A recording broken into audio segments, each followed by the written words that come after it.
Esse livro é sobre o Antropoceno e as humanidades. E o que aconteceu foi que, ao pesquisar como as humanidades estão lidando com a questão do Antropoceno, eu percebi que todas elas esbarram na complexidade. Complexidade vista como ciência. Todas. Ficam assim, meio que assim. Por exemplo, tem duas ciências novas que muita gente nem sabe que existe. Uma chama ciência da sustentabilidade e a outra chama ecologia política. Por que eu digo que existem? Porque existem revistas científicas muito frequentes. No caso da ciência da sustentabilidade, é na própria PNAS. Na PNAS tem uma seção para essa coisa. Existe um número muito grande de pesquisadores no mundo que se entendem parte disso. Se do ponto de vista, vamos dizer, mais filosófico, a gente poderia realmente chamar isso de uma ciência, eu tenho dúvida até. Porque sustentabilidade, por exemplo, pode ser um tema, um objeto, em que todas as ciências, de alguma forma, tenham que lidar com esse tema. Não sei por que existiria uma ciência da sustentabilidade, mas eles acharam que existia e existe. Porque se tem uma seção na PNAS, é uma ciência. Então, as duas esbarram na teoria da complexidade. Quando você está fazendo a revisão, você percebe que há alguma perspectiva dessa ciência avançar? E aí a resposta é, vai depender do avanço da ciência da complexidade. E o que é essa ciência da complexidade? Eu queria dizer para vocês o seguinte, que o Stephen Hawking, uma vez dando uma entrevista em que estavam fazendo ele falar sobre o que ele achava que ia ser a ciência do século XXI, e a pergunta era assim, vai ser a biologia, vai ser a física, de novo? E ele falou assim, não é engano, a ciência do século XXI vai ser a ciência da complexidade. Isso no momento está em dúvida, se ele tinha razão. Eu vou explicar por quê. Mas o fato é que existe uma enorme produção científica que começou principalmente nos anos 80, mas que vem de outras coisas. Por exemplo, vem lá da cibernética, que essa começou nos anos 40. Mas nos 80, por que a gente fala isso? É porque surgiu principalmente um instituto absolutamente voltado a isso, que chama Instituto Santa Fé, que é no Novo México, ali pertinho daquele grande laboratório, famoso laboratório Los Alamos.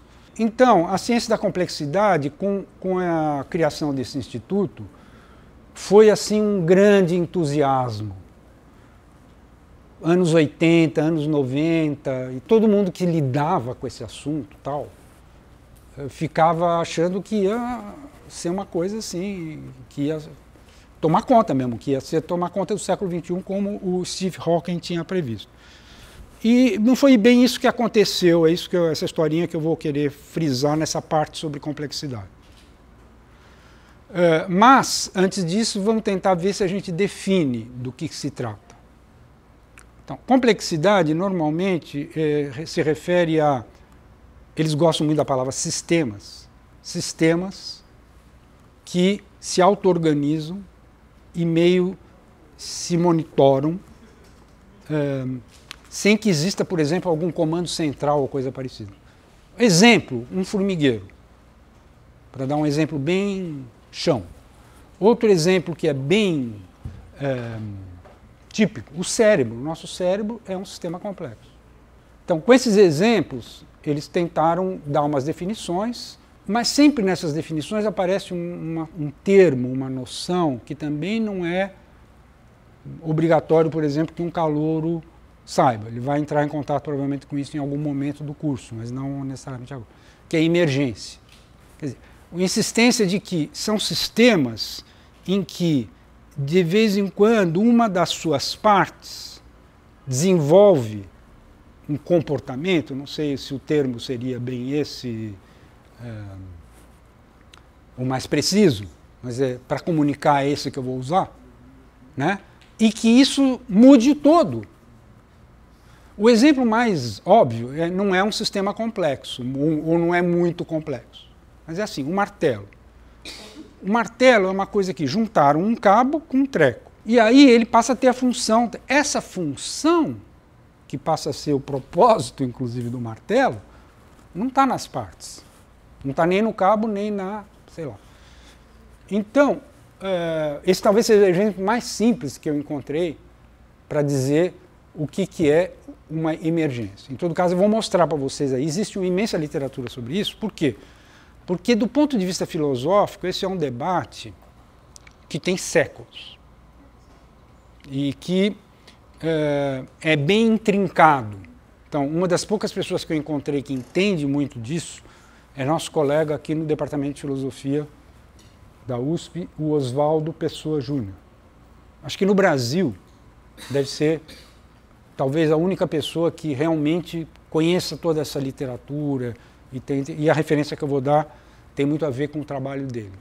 Baseado nisso, nessa ideia, teve um desenvolvimento tremendo, principalmente por quê? Porque, por exemplo, o pessoal que vinha da física, e principalmente o pessoal que estava nas chamadas ciências da computação, que também é uma coisa relativamente, vamos dizer, recente, eu falei da cibernética anos 40, mas enfim, esse pessoal se meteu nisso, e muitos deles tiveram inclusive a ilusão de que eles iam fazer avançar a ciência da complexidade, deixando de lado as ciências da vida. Houve essa ilusão no início. Vários grandes autores da ciência da complexidade tinham o propósito de resolver tudo com a física e, vamos dizer, eles eram bem mecanicistas, mas foi um momento. E rapidamente descobriram que a fonte mesmo da complexidade é a vida. Então eu vou, inclusive, aconselhar muito um autor que é produto do Instituto Santa Fé, que foi um físico, que estudou tanto biologia e trabalhou tanto com os biólogos, que fez um livro depois que é fantástico. O nome dele é Geoffrey West. Ele até esteve aqui no Brasil e ele foi ao Roda Viva. Só que o tema ali era cidades, porque uma das coisas que ele pesquisou, que é extremamente complexa, é cidade. E ele deu uma grande contribuição aí nessa literatura que existe sobre teoria da cidade. É muito fácil de achar na internet o Roda Viva dele falando de cidades. Mas ali não sai muita coisa, vamos dizer, que me interessa, que é a parte teórica sobre, inclusive, cidades, né? Teve esse tremendo entusiasmo e tal, e aí realmente, naquela época, qualquer um de nós que falasse eu quero tomar conhecimento da literatura sobre complexidade, ia ficar fascinado com o trabalho do Instituto Santa Fé. Não era o único, mas foi ali que, vamos dizer, foi o pioneiro. Ao mesmo tempo, mais ou menos, surgiu um outro em Paris, mas que nem se compara. Em grande parte porque os franceses publicam em francês. E isso é um grande problema em geral e foi aí também.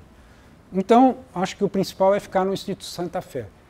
O que aconteceu? Lá pelos anos 90, meados dos anos 90, um jornalista da Scientific American, muito importante, chamado John Horgan, pegou os pesquisadores e fez entrevistas a fundo com cada um dos pesquisadores que estavam ali.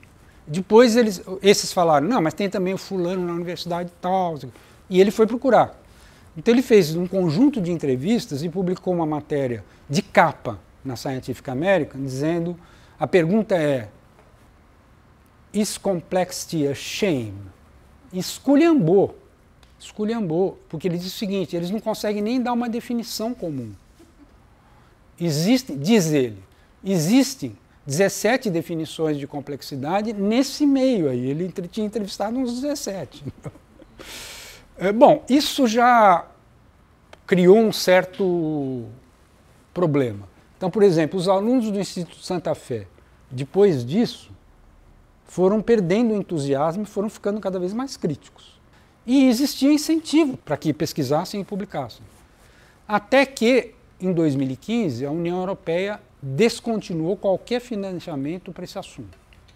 A partir daí, você nota que todos os pesquisadores que punham no currículo com ênfase pesquiso complexidade, começaram a dizer eu sou físico, eu sou matemático, eu sou não sei o quê, e lá no meio é capaz de aparecer as coisas que eles já tinham publicado sobre complexidade. Quer dizer, virou uma coisa que, em vez de ser bacana, de você ter no currículo, dizer que você pesquisa complexidade, virou uma coisa assim que era melhor diminuir a ênfase ou até disfarçar. E eu vou mostrar para você, isso aí gerou, esse movimento todo gerou uma coisa imensa, que eu chamo de Torre de Babel. Mas a melhor coisa que existe sobre isso é uma tese que eu vou mostrar a capa para vocês. Na verdade, um livro que saiu de uma tese, mas um francês de origem italiana, vamos dizer, que chama Livigny, ele fez uma pesquisa imensa, ele tinha se entusiasmado muito com essa coisa da complexidade lá atrás, resolveu fazer mestrado e aí fez um doutorado, e a tese de doutorado dele tem mais de 1000 páginas e dá a impressão que não escapou nada. Tudo que tinha sobre complexidade ele foi procurar, ele foi entrevistar os pesquisadores, etc. E ele meio que apresenta um seguinte panorama, que na verdade surgiram arquipélagos que têm uma certa coerência dentro de alguns pesquisadores que são soltos, que não necessariamente fazem parte de um arquipélago ou de outro, mas que assim, não tem uma língua entre os arquipélagos e entre esses grandes pesquisadores tal, que não dá para encaixar num arquipélago. Ele até termina o livro com uma coisa meio otimista, dizendo assim, que talvez possa continuar com uma plataforma. Essa palavra plataforma usa, quer dizer, se tiver uma plataforma sobre complexidade, de repente ela consegue fazer esse pessoal conversar, só que não tem uma língua. Quando eu digo Torre de Babel, é que falta a língua. Então é isso, a complexidade foi essa coisa muito maravilhosa durante os anos 80 até, grosso modo, 2010, 2015. Não que o Horgan tenha conseguido, ele não tenha sido ele, mas aos poucos, por outras razões, foi meio que parecendo isso, inclusive para as agências financiadoras. Bom, e eu vou confessar mais uma coisa para vocês. Eu queria fazer um ciclo sobre complexidade no IEA, do mesmo jeito que eu fiz um ciclo sobre a teoria darwiniana.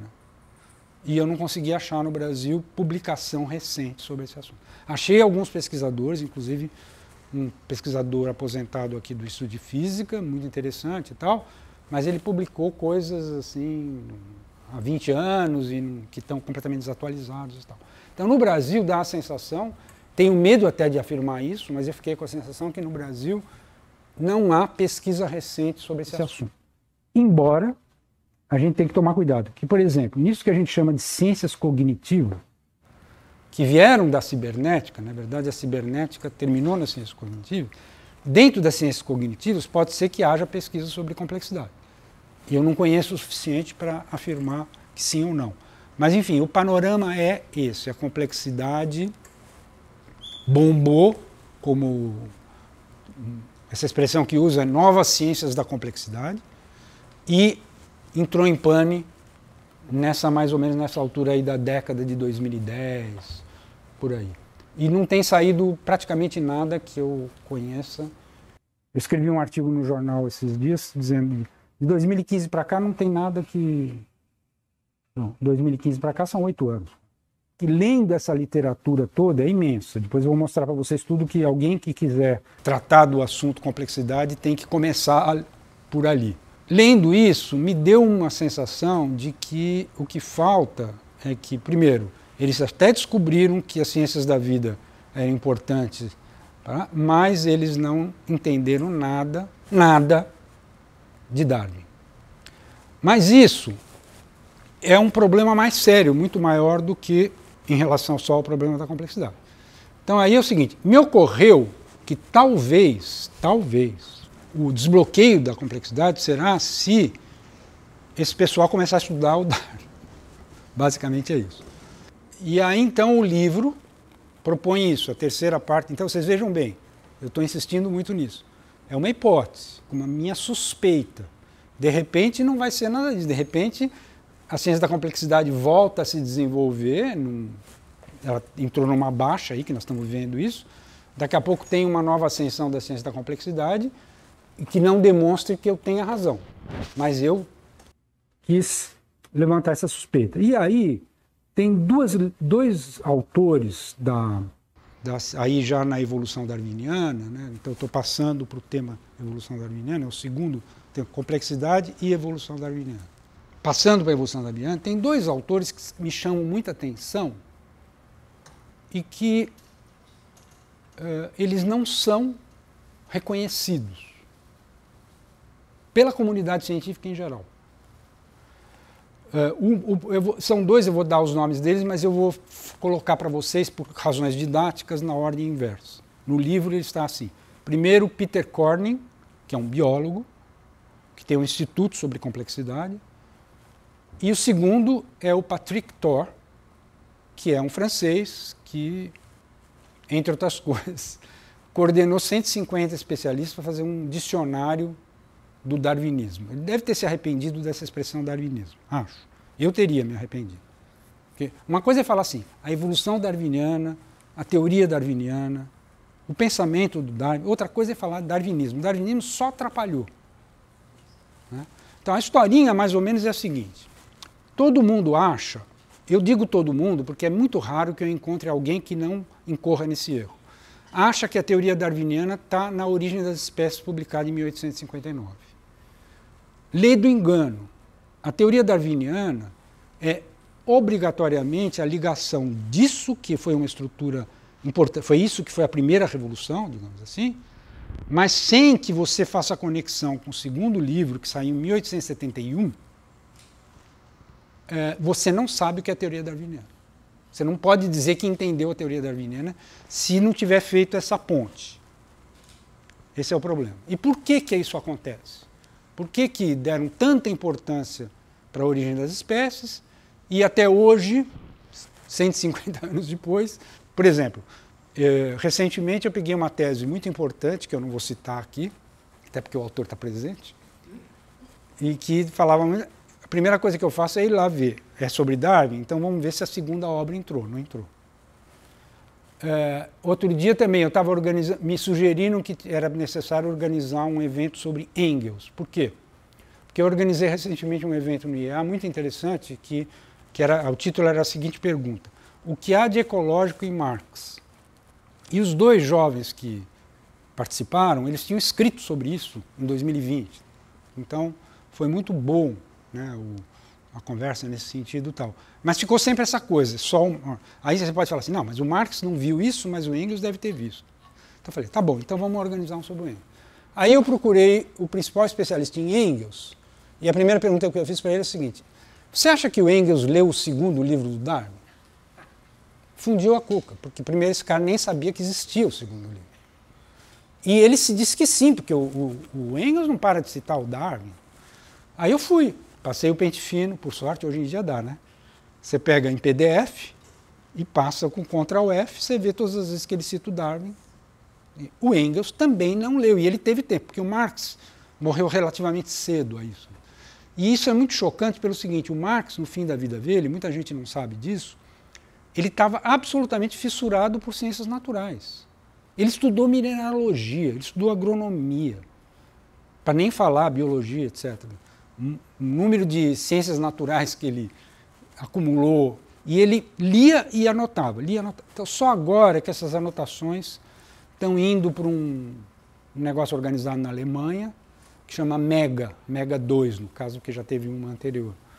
E está começando a sair para consumo nosso, vamos dizer, pelo menos para quem entenda alemão, que não é o meu caso, que você pode ver lá que tipo de anotação ele fez quando ele leu o Ludwig, que uma das grandes coisas que fascinou ele sempre foi o metabolismo.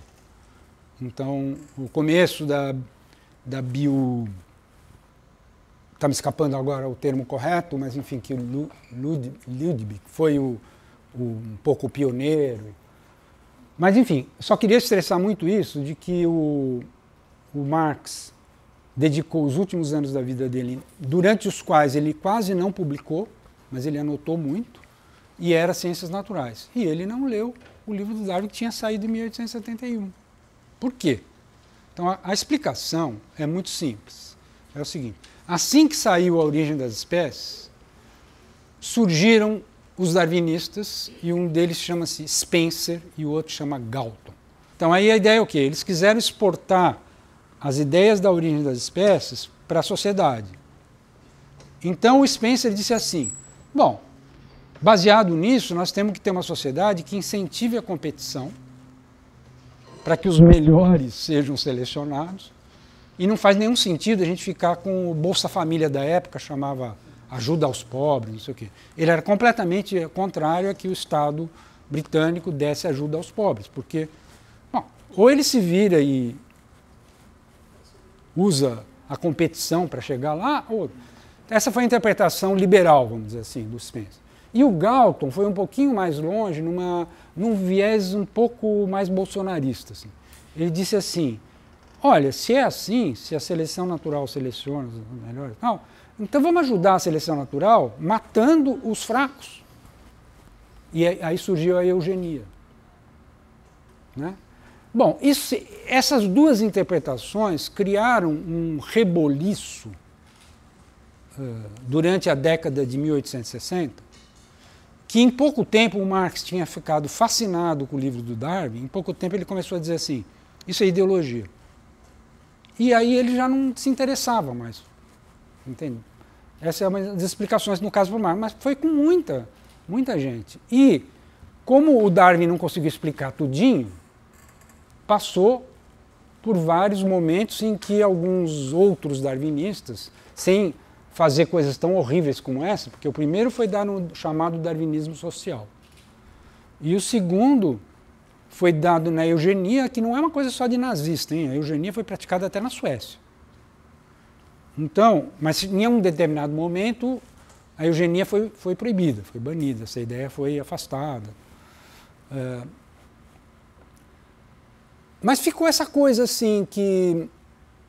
E aí?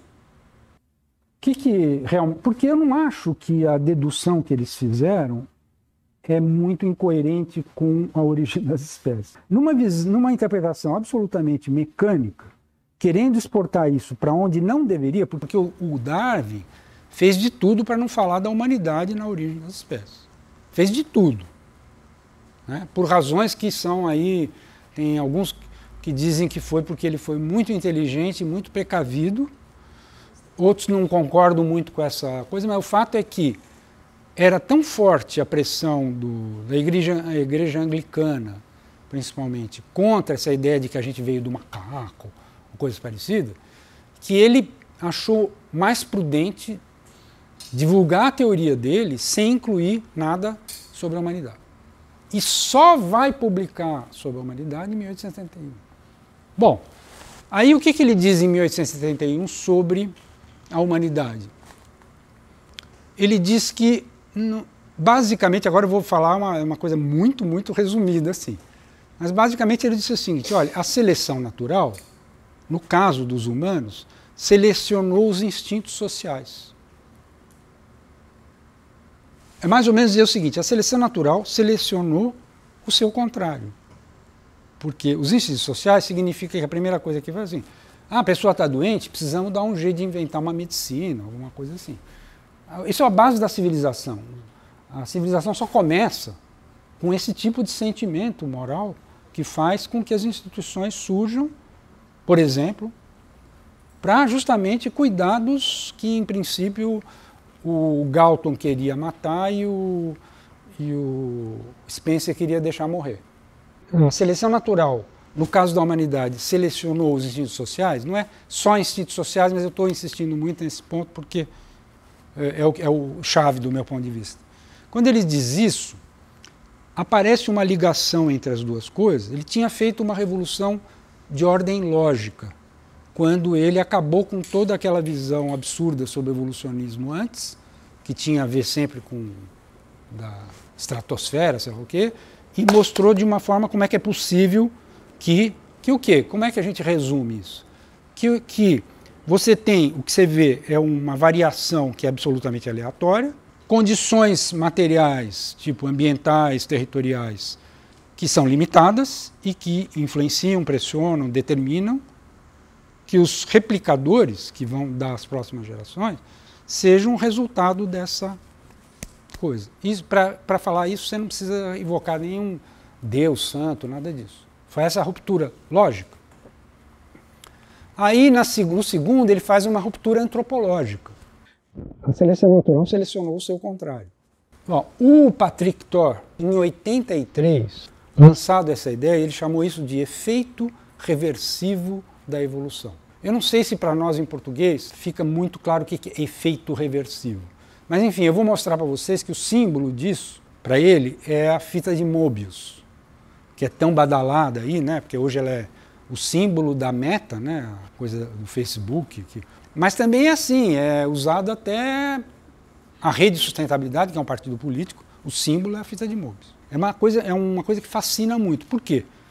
Porque assim, Se você fizer uma fita de Möbius e for passando o dedo, você chega no contrário sem nenhum tipo de ruptura. E mais, fica uma coisa assim muito próxima da outra. As duas faces da fita pode ser entendida como a natureza de um lado e a humanidade do outro. A humanidade é parte da natureza, mas quer dizer o seguinte, a natureza salva a humanidade e a cultura, elas percorrem a fita de Möbius assim, casadinhas. Não precisa achar que uma coisa não tem nada a ver com a outra e tal, como foi a conclusão dos nossos antropólogos, não só, sociólogos, etc. Ele usa essa representação, eu vou voltar a ele, eu acho isso genial. Teve um cara que não falou isso de uma maneira tão elaborada, organizada, que possa influenciar como o Patrick Thor tende a influenciar, eu acho, que foi um príncipe russo, príncipe Kropotkin, o pai do anarquismo. E ele tem uma leitura da origem das espécies completamente diferente da leitura que fizeram Spencer, Galton e outros. Só que o Kropotkin começou a escrever sobre isso lá em 1890, e aí ele publicou artigos assim e tal, até 1924, por isso. Há muito pouco tempo juntaram tudo isso num livro. Então, se você, por exemplo, mergulha no livro do Kropotkin, você vai ter que ser levado à conclusão de que ele sacou, porque uma das coisas que ele fez questão de dizer é o seguinte, não é só a competição que você tira da origem das espécies. A cooperação tem um papel muito importante na evolução, baseado na origem das espécies. Ele não tinha lido ainda o segundo livro. Ele concluiu isso. Aí ele faz uma série de observações, ele era um fascinado por abelhas, então ele... Mas enfim, só para dizer assim, se tiver um precursor do Patrick Thor nessa história, talvez seja o Kropotkin, mas de uma maneira muito em fragmentos, tal, que ninguém deu bola. Além do que é o seguinte, como ele era anarquista, também foi... Ninguém aceitava que ele fosse considerado, entende? Então, o Peter Corning justamente vai pegar essa questão da cooperação. Então, estou falando para vocês, competição, cooperação. É uma relação, interpretem como vocês quiserem, mas em princípio é o que chamam, porque hoje em dia é tão confuso o que chamam de dialética, a gente diz a dialética do fulano, a dialética do ciclano. Mas assim, cooperação e competição, nitidamente, funcionam numa relação que é muito parecida com isso que chamaram de dialética, ou chamam de dialética. Esse cara, ele também publicou em 83 um livro chamado, o título do livro é A Hipótese Sinérgica. A ideia dele foi que a sinergia era o conceito-chave dentro da teoria da seleção natural, e a sinergia está relacionada com a cooperação. Aí tem uma discussão bem complicada que eu não me arrisco a fazer, no livro eu me limitei a dizer, assim, o Corning acha isto. Eu não quis entrar. Mas fica difícil essa discussão entre cooperação e sinergia. A tese dele é assim, é que a sinergia é a causa da cooperação, que a cooperação é só o veículo. Não sei, eu acho que alguém poderia chegar e dizer, não sei, a cooperação talvez seja a causa da sinergia, mas aí ele poderia dizer, não, mas também tem competição que gera sinergia. Provavelmente seria isso. Então, os dois conceitos chaves do Corning são sinergia e cooperação, mas principalmente sinergia, e só vou contar um pouquinho o que aconteceu. Ele foi completamente calado pelos biólogos. Ninguém deu bola para o livro dele. Ele atribui isso à maré que ele enfrentou, porque quando ele lançou o livro, estava bombando a tal da teoria do gene egoísta, desse zoólogo, já que nós estamos na zoologia, né? Esse zoólogo chamado Richard Dawkins, que também tinha inventado a tal da memética, né? Agora ninguém sabe o que é isso. Mas, enfim, como estava muito forte na época toda essa coisa da teoria do gene egoísta e tal, ele acha que isso impediu os biólogos de acolherem a ideia dele. E aí a maré só vai mudar lá nos anos justamente 2015, 2016, em 2018, ele publica um novo livro, que é esse no qual eu me baseio no meu livro, que aí chama A Seleção Sinérgica. E ele todo justificando que é dentro da seleção natural, que ele está querendo mostrar, está querendo nas entranhas da seleção natural, você tem que entender o papel exercido pela sinergia. Essa é a tese básica dele. Então, durante muito tempo não deram bola para ele, mas vejam o que aconteceu. tem duas coisas, uma eu vou deixar para depois, que é a coisa da simbiose, vou deixar para lá. Mas tem o John Maynard Smith, escreveu uma grande obra junto com um cara que, para pronunciar é difícil, esses nomes húngaros. O primeiro nome eu nem tento, mas o segundo é Szatmári. Não sei se é assim que pronuncia, provavelmente é uma coisa muito diferente, mas é assim que escreve. Eles dois escreveram um grande livro chamado As Grandes Transições da Evolução, e eles também, vamos dizer, flertaram com essa ideia de seleção sinérgica e tal. Inclusive tem uma relação estranha, porque eles reconheceram que foi o Corning o primeiro. Mas tanto faz, foi ao mesmo tempo, sabe? E aí, recentemente, o ápice da glória do Corning foi ter conseguido fazer um texto junto com o Szatmári no Jornal de Biologia Teórica, na revista de Biologia Teórica, que me parece que é um pouco uma virada, no sentido de que é um cara que não tinha nenhuma audiência entre os biólogos, e aí ele consegue, em coautoria com esse coautor do John Maynard Smith, ele consegue publicar esse artigo numa revista muito importante, resgatando isso. Ele tem um outro artigo muito interessante que ele fala, que ele conta um pouco a história da hipótese e tal. Então vejam bem, basicamente disse para vocês o seguinte: eu parti da história do antropoceno e das humanidades, constatei que as humanidades esbarraram na complexidade, depois constatei que a complexidade talvez possa avançar se ela entender a teoria darwiniana, e do meu ponto de vista, avançar a teoria darwiniana é prestar atenção nesses dois autores.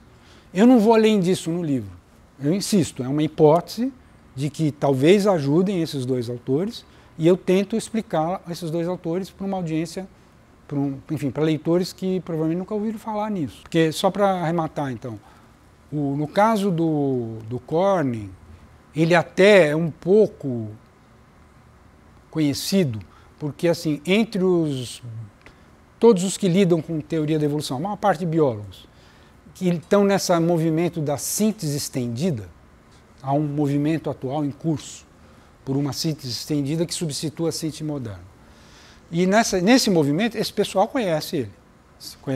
Inclusive porque o livro dele que foi publicado, na quarta capa, tem lá todos os caras elogiando e dizendo que, sim, a sinergia que explica a aceleração da complexidade.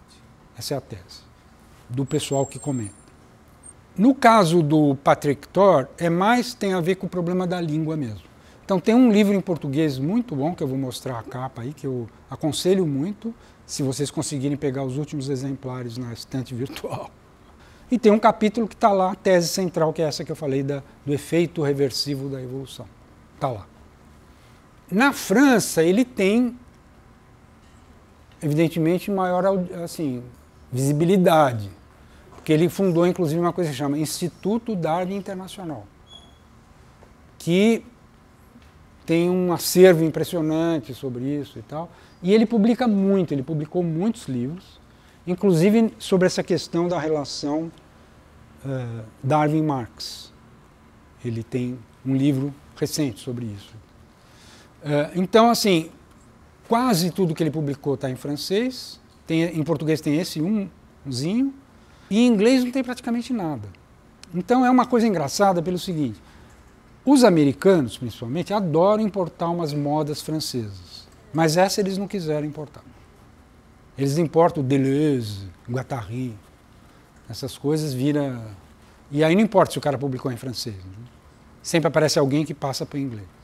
Mas no caso do Patrick Thor, isso não aconteceu, então eu atribuo a isso, e também uma grande responsabilidade, eu insisto, porque os marxistas são, em geral, anti-darwinianos, aí é anti mesmo, na maior parte das vezes, não gosto de perder tempo com isso, e os poucos que se interessam, não sei o quê, entraram muito nessa, que o Darwin é só a origem das espécies e é meio ideológico, ou pelo menos o debate que ele gerou é ideológico e tal, E aí foi uma tragédia, porque independente de eu ter razão ou não em relação à complexidade, uma coisa que eu tenho certeza é que há um futuro muito importante para essa aproximação entre Marx e Darwin, que mal começou.